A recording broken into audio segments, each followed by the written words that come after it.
Hello there, welcome to another Starfield video.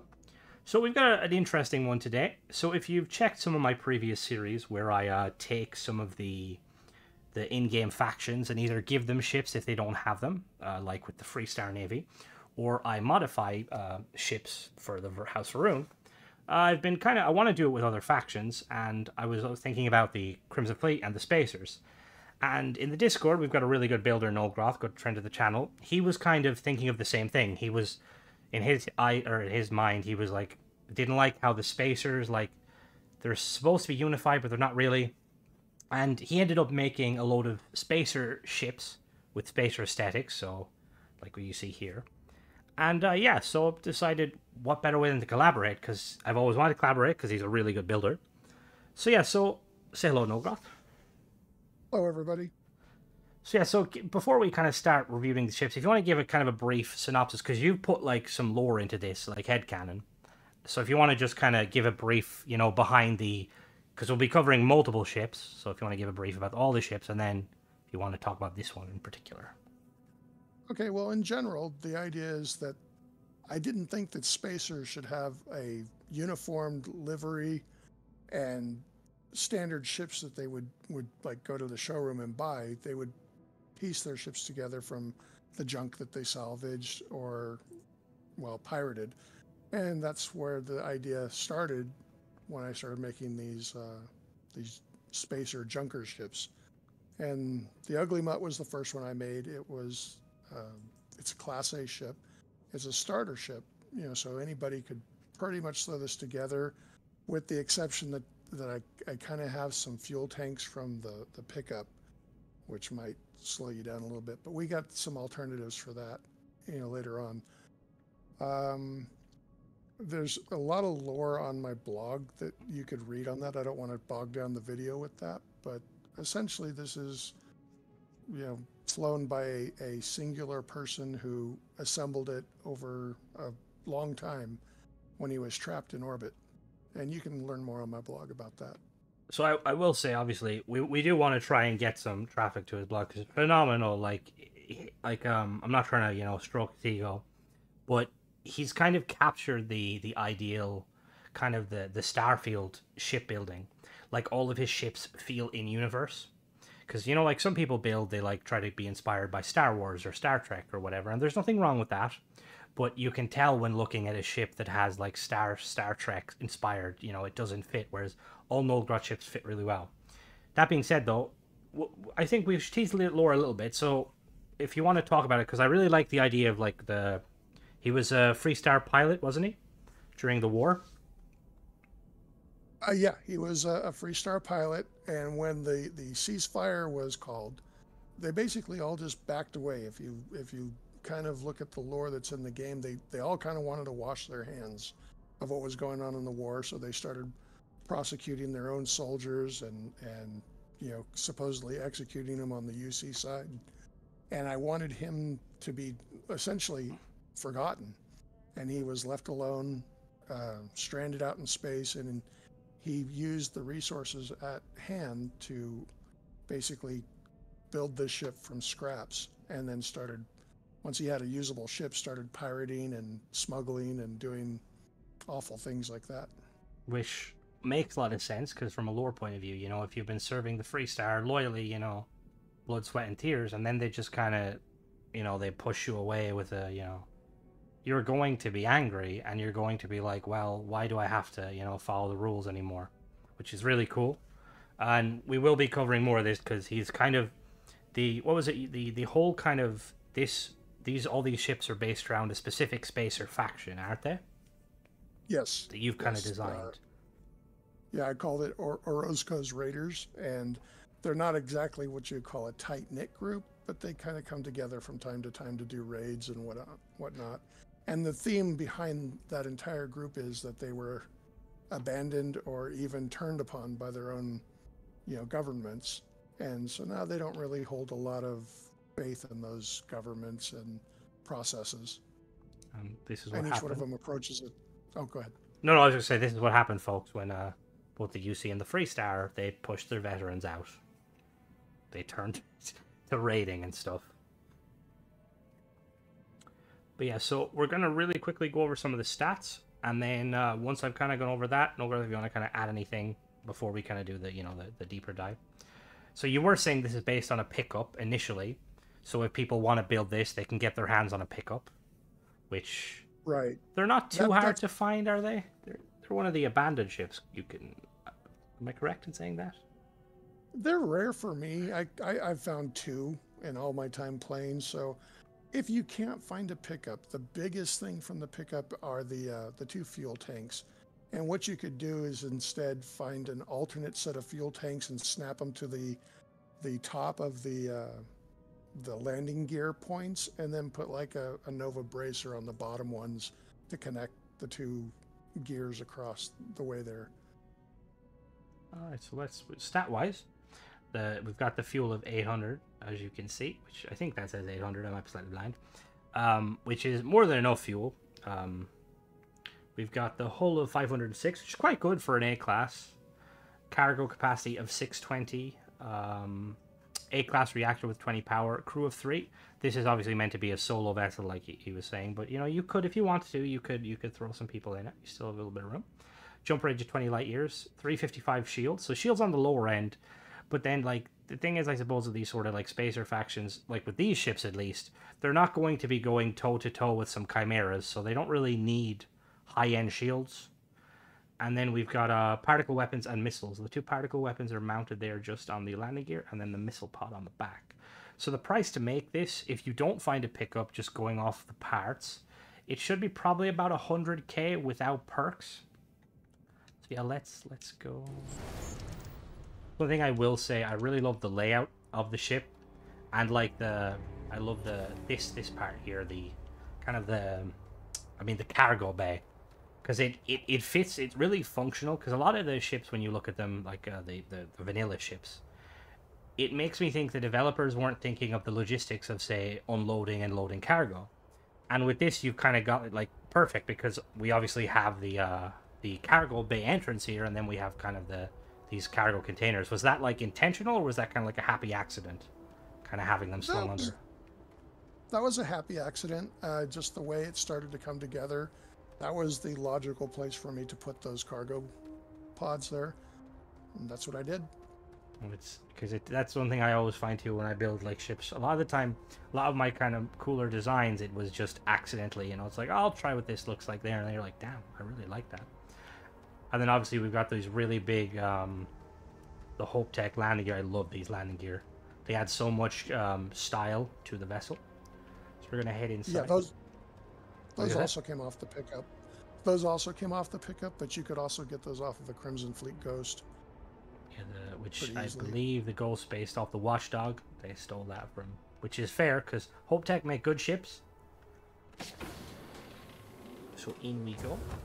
I did notice one thing I will say with the before we kind of jump too deep into it, with the Stroud, both the docking port and the side entrance, was there a reason you went with that over, say, like a forward, like say like a forward facing cargo entryway, or like a rear facing? I just thought it fit better to have that Stroud on the side there. But it does, to be fair, it goes well, and then it matches well with having the docking port on the opposite side. So immediately in here we have the engine room, which, if you've watched any of my reviews, initially I used to kind of be like, oh, the engine room, it doesn't really serve a purpose. But with these ships, they're built for like role play purposes. Like, they're made for specific characters and specific space, or like kind of sub factions. So it makes sense having an engine room. Like these ships are going to be held together with like duct tape and like chewing gum in some situations. So you kind of want to make sure you have access to, all the internals needed to keep everything up and running. And then if we go over here, we have Hope Tech. Was it intentional going with the Hope Tech? Because I know this is Deimos, I believe. The engine bay is Deimos, isn't it? I would have to look again. It's been a while since I built it. Yeah, so the engineering bay is Deimos, and the side piece you went with Hope Tech. Was it intentional with Hope Tech? 'Cause I know you're a bit of a soft spot for Ron Hope's ships. I do like the Hope Tech, but I think in this case I was just looking to have different habs from different vendors, or manufacturers, and I had the up above there will be some Stroud pieces. Down here as the Hope Tech and Deimos pieces. Yeah, because that's something to kind of remember with Spacer kind of factions. Double check I didn't miss anything. Like they don't have the luxury of like wheeling their ship back into like Deimos or Stroud Eklund, Star Yard, and be like, "Can you fix her up, boss?"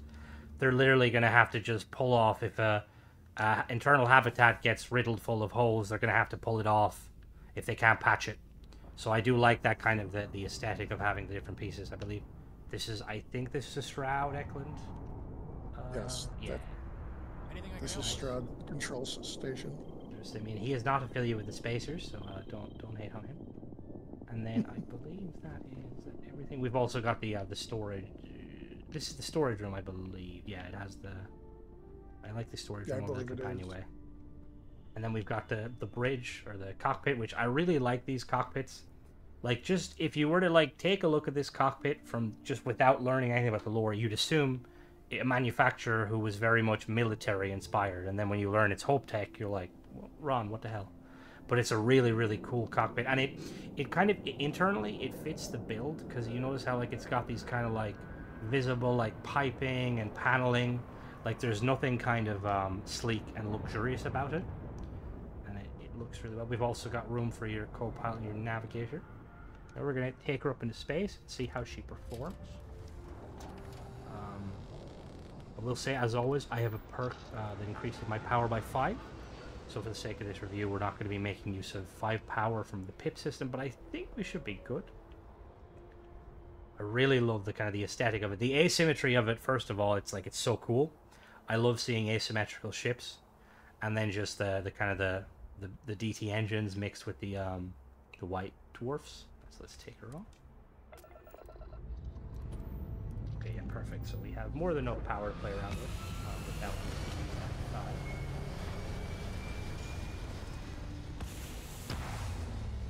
It seems like obviously in game, once you hit 100 mobility, you're golden. There's no like excess mobility, but just judging by the engines, it seemed like this thing would in game it would have a lot of kind of thrust to weight ratio. Was that kind of something that you were like thinking in your head when you were kind of adding like multiple sets of engines, or like was it more for an aesthetic point of view? It was more aesthetic. I wanted it to get a nice range there, and those were the ones that I had available at the builder that I was at, so that's what I used. And then weapon-wise, we've got those 2 particles, which they're off-center, which I really like. I found out recently that you can press a button to look around in the ship, but I don't know what that button is. A console, but yeah. And then we've got the missile pods. And then for base speed, I think we've got all A-class engines, so we're gonna have a base speed of 150, which is very nice. And then we'll let the boost fill up, and we will check it. I'm gonna assume it's gonna be around 600. That's usually what the A-class kind of engines do too. Yeah, it's gonna cap out at 6. If you had any crew members that increased the propulsion, or if you had the perks, you'd probably be able to get a lot more. Anyway, so we're going to head down to the... Oh, no, we'll do a agility test first. God, nearly forgot. Although I'm assuming, just judging by how it performs speed-wise, it's going to be a very agile vessel. But as you can see, it's...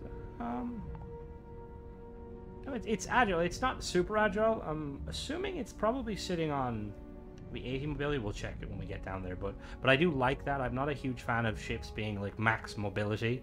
I don't like ships being able to kind of, turn on a dime. We're not all flying little fighters. Anyway, we're going to head down to the planet now, and we're going to show you how to build it. Alright, so here we are in the builder. So we've got the ship split into 3 sections. So the top section here, we've got a Deimos Spine C aft and a Deimos Spine A aft. And then we have the Hope Tech Marker A. We have Hope Tech Pipes 4 and a Hope Tech Pipes A mid. And then we have the White Dwarf 3000 engine from Relodyne. A Class 3 power, 15,270 engine thrust, 2820 maneuvering. Now, real quick, I will say... I like the use of the markers and antenna. It's nice from a lore point of view. But there's one thing that I didn't realize you did this initially. So you have these pipes here as a kind of a fueling method, don't you? Yes. Yes. The idea there is that they transfer fuel from either an intermediary piece like on this ship, or directly from the fuel tanks, depending on the build. I use that a lot. Which I will admit, like, that's I want to say that's probably what Bethesda had intended with the because you can see like the piping lines up perfectly to like a lot of the stuff, and it never dawned on me to use that. I always kind of had them more for like extra kind of greeblies and stuff. And then if we go to the, well, actually I'll show that really quickly just to kind of highlight. So it basically, the fuel comes from the reactor, which I quite like. It's like you're kind of like a turbocharger almost in space. Although that, I don't know if that's actually how turbochargers work, but you know, anyway, gonna pull this off. And so for the second piece, we have the Armstrong 10 cockpit from Hope Tech, 200 cargo, 2 crew station. We have the Stroud control station 2x1, the Stroud storeroom 1x1 port A. We have the 134 toroidal reactor from Dogstar, A class, 20 power, 420 hull. And then we have 2 of these big 700T helium-3 tanks. We have 2 of these Hope 55 landing gear from Hope Tech. They give 4 landing thrust. And then we've got 2 of these Ares DT40 engines from Panoptes, A class, 2 power, 10,800 engine, 2,800 maneuvering. And then structural pieces, we've got these 2 Nova radiators, a starboard and a port. And then we have these 4 Hope Tech pieces. The Cap A that mounts the missile with the CE9 missile launcher from Ballistic Solutions Incorporated, A class, 1500 range, 1 fire rate, and then 39.79 hold and shield damage with 3 power. Now, one of the things I will say is I really like the use of this kind of the caps. Initially, I assumed it was going to be armor. Was that the case? Is it meant to be armor, or is it meant more for kind of just for aesthetic purposes? It's partially armor, but it's also where I imagine the missiles for the missile launcher are stored. Which, that makes a lot of sense, actually. I quite like the idea of that, because realistically, unless you're playing on like a super realistic mode where you only have, 6 missiles, it's not going to be enough to do a lot of damage. And then the other thing, like we were talking about the fuel tanks, like these fuel tanks are obviously, you have to get them on a pickup. But if you don't, you could swap them out, like, for example, real quick, if we were, I think the one you were saying that I was kind of catching on, was it to use 2 of these at the top? Yes. And then at the bottom. bottom. At the top or bottom. And then Nova Bracer basically in place, which that's more kind of, if you don't have the pickup, that would definitely work. As much as in a lot of my reviews, I'm a stickler for fuel, just because fuel is non-existent, or like it's not really that useful in game, because fuel it respawns infinitely basically. I do like them. I feel like these fuel tanks in most ships these days, they're more for like used for the aesthetic point of view. They're nice and big, and it makes sense because like if you're a spacer, you're not going to have the luxury of landing in New Atlantis and be like, can you top me up there, George? So you take what you get. If you can store extra fuel, good for you. And then on the bottom side of the vessel, or the underslung, we've got the Deimos Engineering Bay 3x1 A. We have the Hope Tech All-in-One Berth 2x1. We have the Hope 11 Docker Port, the Stability Pro Landing Bay. We've got 2 Stormax 30 cargo holds from Dogstar, 210 each. We've got 2 Hope 6 landing gear, starboard and fort, from Hope Tech. And then mounted on each of them, we have a PB-30 electron beam from Ballistic Solutions Incorporated, A class, 3899.99 range, 3.4 fire rate, 49 fire rate, 13 hull and shield damage, and 3 power. And then at the back here, we've got our R2000 Alpha Grav Drive from Relodyne, A class, 9 power, 20 jump thrust, which gives us 20 light years. And then we have this 20S Protector Shield Generator from Dogstar, A class, 4 power, 355 shield. And then finally, for the structural pieces, we've got a Nova Bracer here. We have a Hope Tech bumper there. And we have the Hope Tech nose B aft here. Now the color scheme of the vessel, I'm going to just put it back together. Like I will say before actually I kind of do that is Nolgroth on his blog, which we'll shout it out in a minute. He has kind of broken down how to make this ship, and he's broken down how to make all of his ships, and it's really, really amazing. It's like you're basically building Lego. It's very simple to understand, very well broken down. Because if you're anyway like me, who hopefully you're not, because it can be quite tedious having to build a lot of different ships from different people, but it's a breath of fresh air when it's like, oh, that goes there, perfect. I don't have to like guess. But yeah, so the color schemes you're kind of working with here is we've got. I'm just gonna kind of show them here. You can kind of match them yourself. Sadly, we don't have a kind of a numbering system like with Fallout New Vegas and stuff, where it's like out of 255. But the primary color is this kind of a darkish kind of gold orange tinge. Secondary is a kind of a darkish red, and then the tertiary is kind of a lightish gray. But yeah, that's pretty much it. So is there anything you want to add, Nolgroth, like kind of to finish off? Anything I missed or? Nothing you missed, but just the intent of this build is you can take this build anywhere. It's a starter build. You can expand it however you want to, and that's what I built it for. Is to go from here to wherever you want to take it. And I do like the idea of that because I feel like in Starfield, the Frontier is the only real starter ship in the game because like realistically, the if you were to go the route of, because I've done videos like covering ships you should like recommend buying for your first purchase, but it can be quite difficult to amass the level of credits to get them, and a lot of the time you're just better off stealing one. So the idea of kind of having this is why I've been saying this for quite a while in the Discord and stuff. Which shout out to the Discord if you guys want to hop in. We've got some great creators. Nolgroth is kind of the main kind of the ship builder when it comes to stuff. His stuff is always the best. But anyway, but the point I was trying to make is there's not a lot of starter ships, and I definitely would love to see this ship and a lot of the other ships Nolgroth on in game. They'd fit perfectly. Snowgroth, do you want to shout out your blog there? Yeah, it's stupid-fat-fingers.blogspot.com. And we'll have a link for that in the comments. But yeah, so that was the first of many. We've got quite a few ships to cover. So join us next time, and we'll be looking at another one of his A-class vessels. So thank you, Nolgroth, for coming here today. My pleasure. Thank you.